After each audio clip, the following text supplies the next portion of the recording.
We should talk about women and how they're actually being treated instead of just throwing out Islam gave women rights when it's convenient for you. When it's convenient for you. When you want to shift blame. And let's actually acknowledge reality. Because the reality is most women's rights are being snatched right before your eyes and you don't care because it doesn't actually affect you.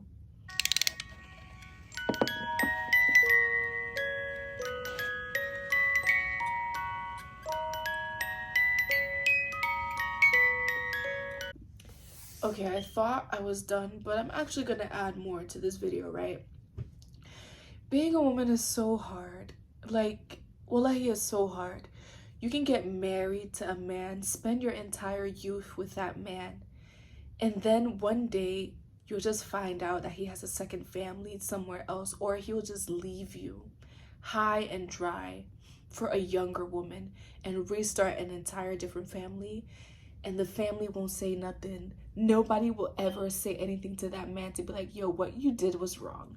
Everyone will just support him. And then you'll be the one left trying to figure your life out. And no one will say a thing to him. But I don't see no sheikhs talking about that. But when a woman wants to wear a backpack, a man will get on this internet and tell women to wear their jackets under their abayas. Y'all criticize, y'all be like, oh, you shouldn't adorn yourself wearing earrings. But y'all will let these old men go marry these young little girls elsewhere in the world, right? And y'all just let it happen. No one's gonna call him a pedo, a speedo without the S. No one's gonna call him that. Y'all just let him do that. Y'all will let y'all sons, if you've watched Bridgerton, it's called a rake, and you know what a rake is. Y'all will let your sons jump from tree to tree to tree to tree, from woman to woman to woman to woman to woman. Have children outside there. But when it's time for him to get married, you will find the best woman for him to ruin her life, right? Because I'm supposed to change him. But y'all will let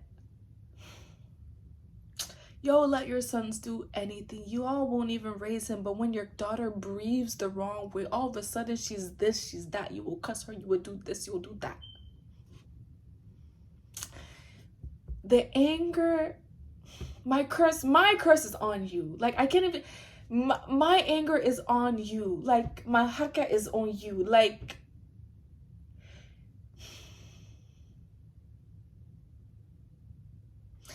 a man will abuse his wife. He will cheat on her. He will be an abusive man.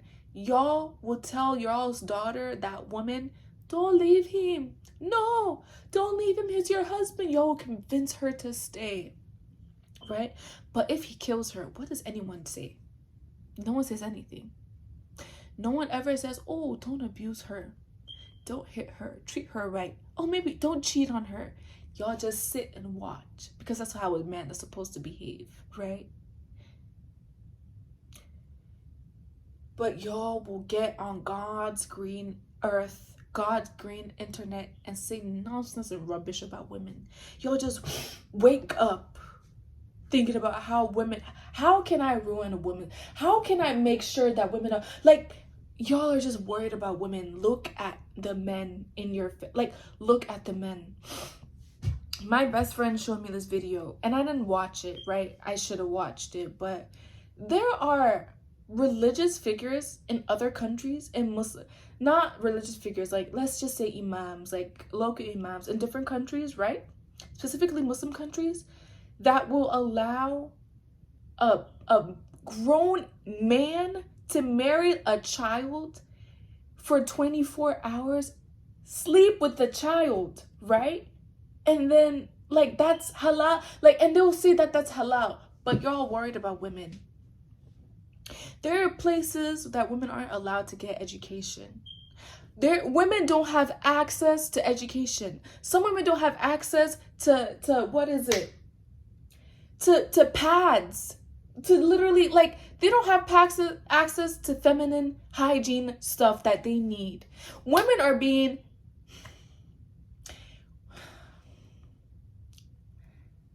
I don't even think, like, I know I probably seem angry, but I'm actually very sad. Like, I had to stop recording to cry, and I'm probably gonna stop. Women are being unalived, because I can't say the other word. Like, for bringing shame to their family, but you're worried about what a woman wears. Don't you think you have your priorities misplaced? Don't you think you have your priorities misplaced? And you know what? I feel like I used to have so much respect for all these, like, Muslim scholars, like, especially the popular ones, but now I don't.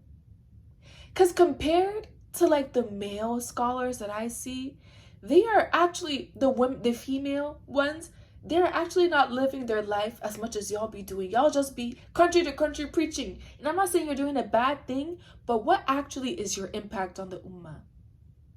Pause. I just said a lot. Like, don't get me wrong. You guys are impactful. You guys speak on meaningful issues. But let's actually, I don't want to hear, like, I know women are going to speak on women things. That's what we do.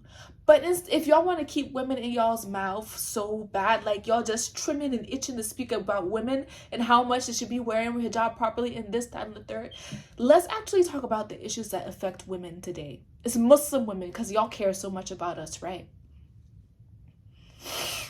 I can't go out. I mean, this is not my personal thing, but some women can't go out without their mahram, and their mahram is a 3-year-old boy. How is a 3-year-old boy supposed to protect her? Women can't technically move out in Islam unless they're married. Like, I can't, if my husband says, no, I can't do this, I can't do that.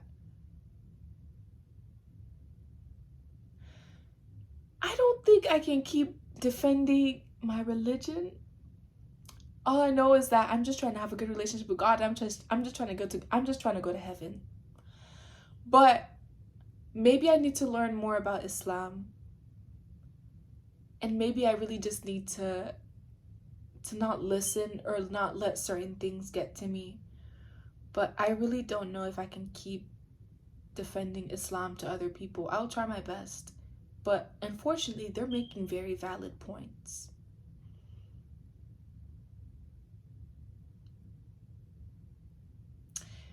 But y'all will say, oh, the West is this, the West is that. At least I don't have to worry about being honor killed in certain places of the world. And I'm not specifically talking about all Muslim countries, because not all Muslim countries are doing like outrageous things, and the West is not. Like, nowhere is perfect, but I feel like if we actually say that we care about women and we want to protect Muslim women, we should talk about real things, not just bull crap like wearing a backpack or a jacket under her abaya. We should talk about how women are being treated specifically and we should talk about women and how they're actually being treated, instead of just throwing out Islam gave women rights when it's convenient for you.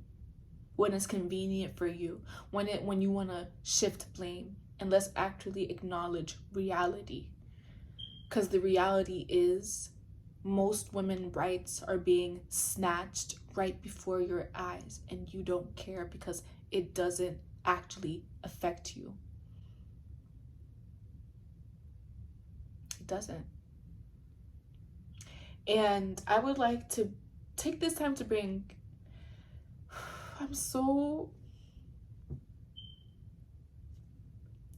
my God. I would like to take this time to bring attention to all the stuff that's happening in Gaza and Palestine. I can't stomach it anymore.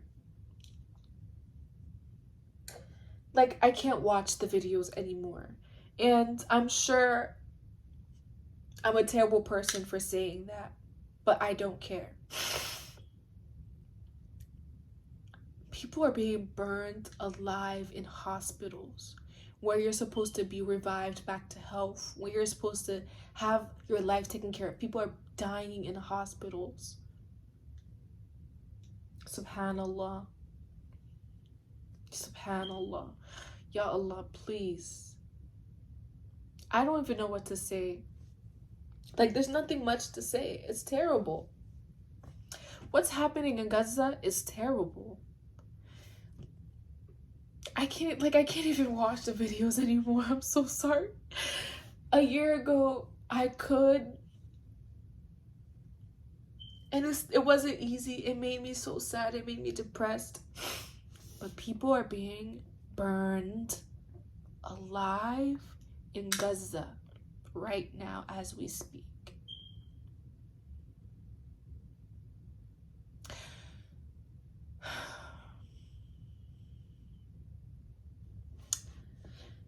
The world is honestly a terrible place, and I know that it's not always bad, right? Because there are people who are actively trying to help every day. But sometimes life is so heartbreaking and disappointing, and I don't. You know what? I feel like these sheikhs, at the end of the day, they're gonna be like, glasses. Oh, glasses are an adornment. You shouldn't wear glasses. You should wear contacts because glasses are gonna make you look pretty. I'm so sorry. Off note. But the world can be such a miserable place to be at certain times of your life. And unfortunately, this is just the reality of it all. My heart goes out to everyone who has family in Palestine, but may Allah just have mercy on all those souls. I don't know what to say that hasn't been said, but my heart goes out to them. And I can't believe it's been a year. And we're still talking about the same thing. People are still suffering. The people of Sudan, I think Khartoum was taken back. I really don't know. God, please forgive me. But I think they're doing better. The people in Congo, I don't know if they're doing better. The Rohingya Muslims, the Uyghur Muslims, may Allah be with all of them. May Allah be with people suffering everywhere. May Allah protect them and grant them Jannah, Muslim, non-Muslim. May Allah grant all the people who are struggling with their health, grant them shifa, restore their health. If they're not going to make it, Ya Allah, please grant them Jannah. Make them a martyr. Make them among people of Jannah. And if you're watching this, may Allah be with you and may Allah carry you through whatever trial or whatever chapter of your life that you're going through right now. Whether it's good, may Allah be with you. Whether it's bad, may Allah be with you. But this world, if you pay too much attention to it, it will carry you away. Like, you just fall into it and it will just sweep you away like a flowing river, and you won't even know where you're at and how you got there and what happened. Life is hard. Life is really hard. Life is really, really, really hard. But there are very sweet moments sometimes. And I hope that you treasure those sweet moments when they come. And I hope that you hold out hope for them, because they are coming and they will come. And may Allah be with us all. And yeah, I'm just very emotional at the moment, thinking about just how the world works and how this dunya works. And it's so sad and it's disappointing and it just breaks my heart. But there's nothing I can really do to change this dunya. I can try my best to help and make a little bit of impact. But unfortunately, this dunya will continue to function as it functions. And there is no life without trial. We're all meant to be tested, and we all will be tested at certain points in our lives, and we will continue to be tested until we die. Just because you went through a hard time in your life doesn't mean that you're not going to have another hard time in your life in the future. And just because you had a good time today doesn't mean that there aren't any more good times to come. There's a balance of both. But in this life, you will feel pain and grief and happiness and joy and a lot of positivity. But when the pain and the grief is happening, just hang on tight and focus on your relationship with Allah. Because if you watch what people do, you really will neglect God. Because you will, like, when you watch how certain people move in such a godless and heartless way, you will be like, there's no way Allah is like, you won't even believe in God. But please do continue to believe, because wallahi, Allah got us all. And I'm sorry, but as the world is such a scary place, I can't even imagine what I would do without Allah. So just lean on Allah when you need to. He's always there, and He's always going to listen, and He will always be there and always love you, even more than any human being on this earth will love you. So, assalamu alaikum. I really hope you enjoyed this video. It's such a different type of video. It's not planned or organized. I'm just speaking genuinely from my heart and from the pain and the emotions that I'm feeling at the moment. Bye. Like, subscribe, follow me on Pinterest, Instagram. It is what it is. Your girl's going to Umrah.